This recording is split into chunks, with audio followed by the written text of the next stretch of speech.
Good morning बच्चों। आज हम कक्षा 12 में भूगोल का 5वां लेसन जो हमने शुरू किया था उसे आगे पढ़ेंगे।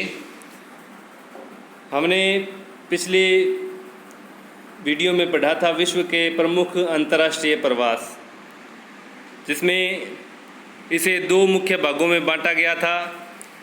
वो कौन कौन से हैं, चलिए आज पढ़ते हैं उसे। पहला है उष्णकटिबंधीय क्षेत्र। उत्तरी अमेरिका एवं दक्षिणी अमेरिका के समुद्र तटीय उष्णकटिबंधीय क्षेत्रों में जहां सुगमता से जाया जा सकता था। एशिया महाद्वीप के दक्षिणी पूर्वी भाग में स्थित देश, यहाँ जाकर इन लोगों ने कपास, गन्ना, गरम मसाले, तंबाकू, कहवा, चाय, चावल आदि व्यापारिक फसलों का उत्पादन प्रारंभ किया।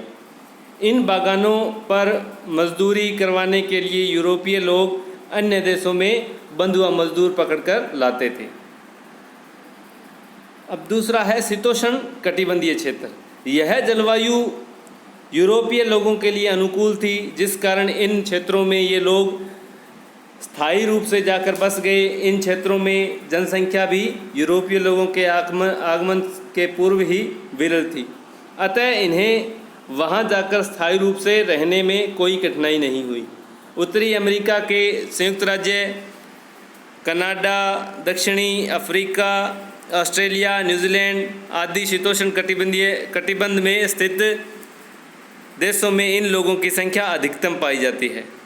यूरोपीय लोगों का दूसरे देशों में प्रवास सन 1820 से पूर्व बहुत कम था, लेकिन इसके बाद बढ़ती जनसंख्या व घटते आर्थिक संसाधनों के कारण 1820 से 1940 के मध्य लगभग 6 करोड़ से अधिक यूरोपीय लोग विश्व के अन्य देशों में जाकर स्थायी रूप से बस गए। संयुक्त राज्य अमेरिका निश्चित ही सबसे बड़ा प्राप्तकर्ता देश है और 1840 से 1914 के बीच इसने 5 करोड़ लोगों को शरण दी, जिनसे 4 करोड़ लोग अंतिम 34 वर्षों में आए थे।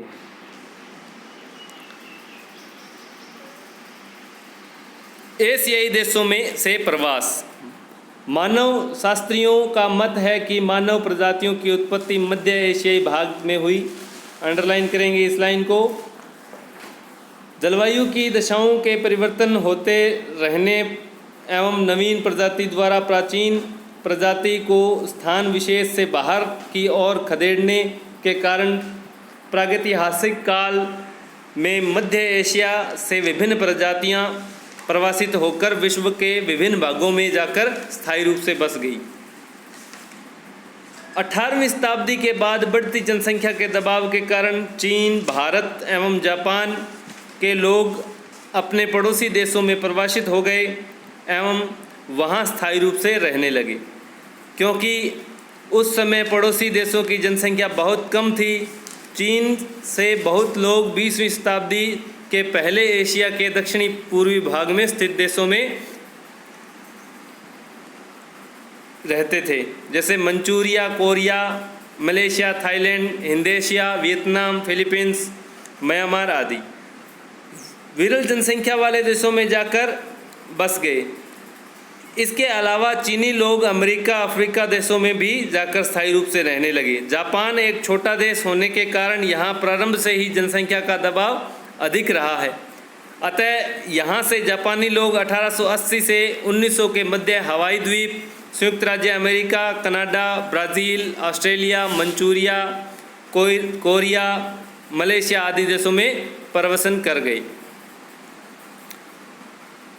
भारत से लोगों का समीपवर्ती देशों में प्राचीन काल से ही अपने धार्मिक उपदेशों के प्रचार के लिए कई लोग विभिन्न देशों में गए। बौद्ध धर्म का प्रचार प्रसार करने के लिए बौद्ध भिक्षु प्राचीन काल में म्यांमार, श्रीलंका, मलेशिया, इंडोनेशिया आदि देशों में प्रवसन कर गए।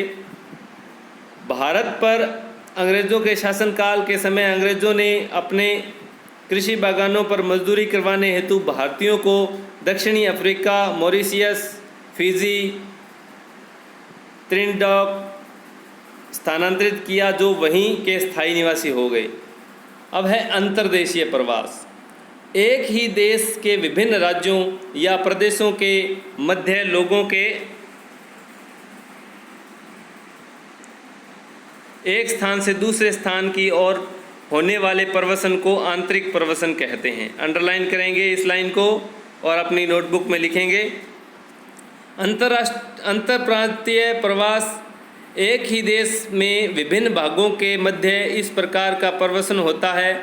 भारत में स्वतंत्रता प्राप्ति के बाद एक राज्य से दूसरे राज्य के मध्य, जैसे उत्तर प्रदेश तथा हरियाणा से कई लोग दिल्ली आकर बस गए। राजस्थान से बहुत से लोग महाराष्ट्र, गुजरात आदि राज्यों में जाकर बस गए।